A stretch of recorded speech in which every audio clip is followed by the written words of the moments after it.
Siapakah nama ayah Rasulullah SAW? Abdullah. Oh, laju saya ni.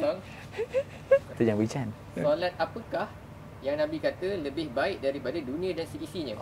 Sebelum subuh. 2 rakaat sebelum subuh. Okey. Allah. Satu sama. Puasa 9 Zulhijjah digelar sebagai Ustaz Syura. Tiba. Satu ah.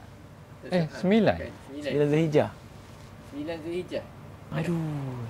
Dia sebab tengah lawan sendiri. Dia just stress sikit lah. 9 Zulhijjah. Pasal Arafah tu ke? Betul. Arafah. Arafah. Sarafah. Okey. Darah yang keluar selepas melahirkan anak dipanggil sebagai Nifas. Nifas. Betul saja. Alamak.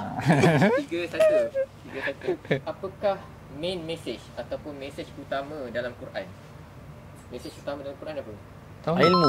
Betul. Oh. 4-1. Betul juga. Orang yang betul kau. Sebelum Kaabah, apakah kiblat yang pertama? Baitul Kubar. Maqdis. Baitul Maqdis. Betul. Okey. Bukan, jawapan dia dah ada. Tapi bila berlawan Dia lawan. Aduh.